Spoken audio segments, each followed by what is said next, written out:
Welcome to my YouTube channel science tech. हमारे YouTube channel science tech पे आपका स्वागत है। आज के इस वीडियो में हम वेस्ट वाटर ट्रीटमेंट का एक टॉपिक लेकर आए हैं, ऑक्सीडेशन पांड।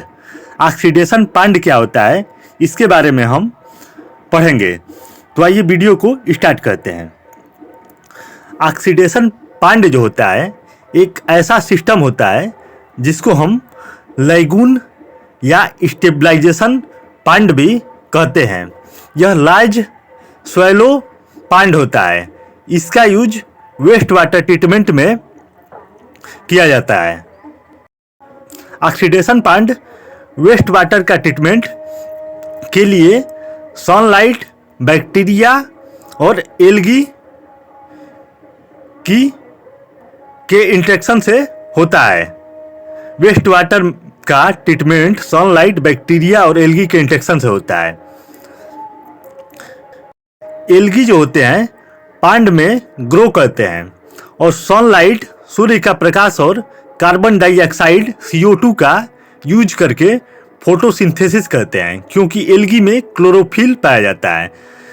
फोटोसिंथेसिस के फलस्वरूप ऑक्सीजन प्रोड्यूस होती है और इस ऑक्सीजन का यूज करके पांड में मौजूद एरोबिक बैक्टीरिया वेस्ट वाटर में प्रेजेंट ऑर्गेनिक मैटर का ब्रेकडाउन करते हैं और वेस्ट वाटर का ट्रीटमेंट करते हैं।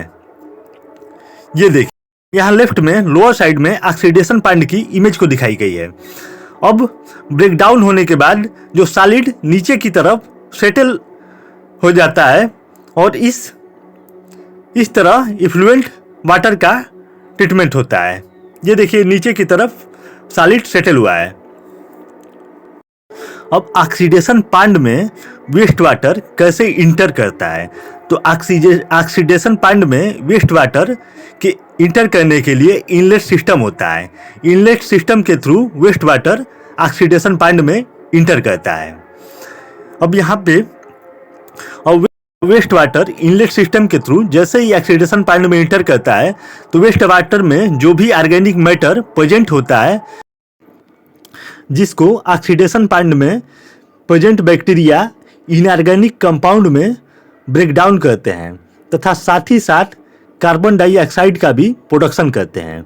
अब इस कार्बन डाइऑक्साइड का यूज करके ऑक्सीडेशन पांड में मौजूद एल्गी जो होता है सनलाइट के प्रेजेंस में फोटोसिंथेसिस करता है और फोटोसिंथेसिस के फलस्वरूप ऑक्सीजन का प्रोडक्शन करता है। ये देखिए, इस पिक्चर में दिखाया गया है। अब इस ऑक्सीजन का यूज करके एरोबिक बैक्टीरिया वेस्ट वाटर में प्रेजेंट ऑर्गेनिक मैटर का ब्रेकडाउन करके inorganic matter like ammonium ion, phosphate ion बना देते हैं और साथ ही साथ कार्बन डाइऑक्साइड का भी प्रोडक्शन करते हैं, जिसका यूज एल्गी जो होता है फोटोसिंथेसिस में करते हैं। अब इस पिक्चर में क्लियरली दिखाया गया है। ये देखिए, यहाँ पे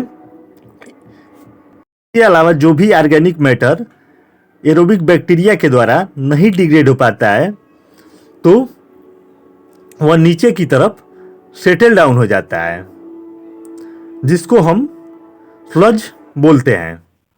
ये देखिए, यहाँ पे इसकी प्रोसेस को दिखाया गया है। यहाँ पे एल्गी जो है कार्बन डाइऑक्साइड यूज करके फोटोसिंथेसिस कर रहा है और एरोबिक बैक्टीरिया जो है ऑर्गेनिक मैटर का डिग्रेडेशन करके कार्बन डाइऑक्साइड, अमोनिया और फास्फेट आयन प्रोड्यूस कर रहे हैं।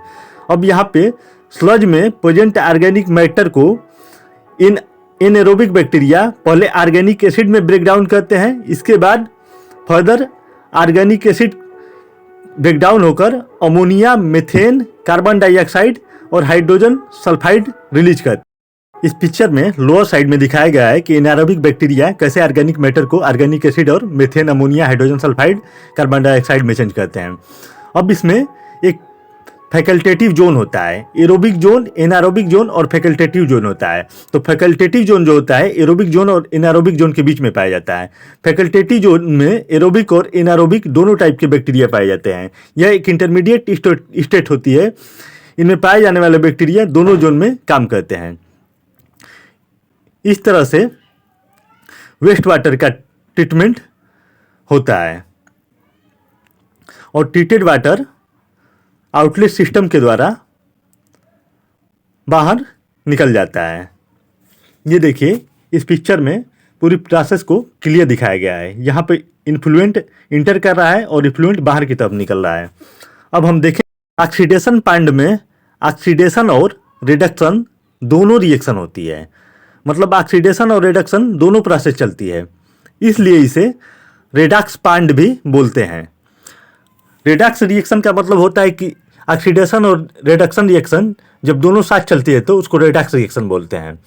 इसके अलावा ऑक्सीडेशन पांड में इनारोबिक प्रोसेस के फलस्वरूप जो स्लज बनता है उसको as a manure agriculture process में यूज कर लेते हैं। ये देखिए यहाँ नीचे की तरफ जो स्लज बनेगा उसको as a manure agriculture process में यूज कर लेते हैं। अब ऑक्सीडेशन पांड में जो डिजॉल्व ऑक्सीजन होती है ये कहाँ कहाँ से आती है? तो डिजॉल्व ऑक्सीजन जो होती है ऑक्सीडेशन पांड में एल्गी के फोटोसिंथेसिस से और विंड के फ्लो से तथा मैकेनिकल एरिएशन डिवाइस एजिटेटर के द्वारा प्रोवाइड की जाती है। ये देखिए यहाँ पे राइट साइड में ऑक्सीडेशन पांड की पिक्चर को दिखाया गया है कि कैसे ऑक्सीजन फ्लो कर रही है एजिटेटर एरिएशन डिवाइस के द्वारा। अब इसका एडवांटेज यह है कि यह बीओडी बायोकेमिकल ऑक्सीजन डिमांड को नेचुरली ऑलमोस्ट 90% तक रिड्यूस करता है। इसके अलावा यह बहुत ही सिंपल मेथड होता है, इसमें कोई सोफिकेटेड इक्विपमेंट का यूज नहीं होता है, सोफिकेटेड इक्विपमेंट की जरूरत नहीं होती है। इसके अलावा यह वेस्ट वाटर ट्रीटमेंट का काफ़ी इफेक्टिव मेथड होता है। अब इसके हम कुछ डिसएडवांटेज के बारे में डिस्कस करेंगे। और इसका एक और एडवांटेज होता है कि इस मेथड के ऑपरेशन के लिए लेबर पावर की रिक्वायरमेंट नहीं होती है और यह इकोनॉमिकली यह मेथड बहुत लेस इकोनॉमिक होता है, मतलब कि इसमें ज़्यादा खर्चा नहीं लगता है। अब इसके हम डिसएडवांटेज के बारे में देखेंगे तो इसको ऑक्सीडेशन पांड के लिए जो मोर लैंड की रिक्वायरमेंट होती है, मतलब मोर एरिया की रिक्वायरमेंट होती है, ये इसका डिसएडवांटेज है। और इसके मेंटेनेंस में भी इसका मेंटेनेंस भी काफ़ी कम्प्लेक्स होता है। इस तरह से यह वीडियो यहीं पे ख़त्म होता है। अगर आपको हमारा कंटेंट पसंद आया है तो प्लीज़ वीडियो को लाइक करें, कमेंट करें और शेयर करें तथा इस टाइप की और वीडियो को देखने के लिए चैनल को सब्सक्राइब करें। Thank you.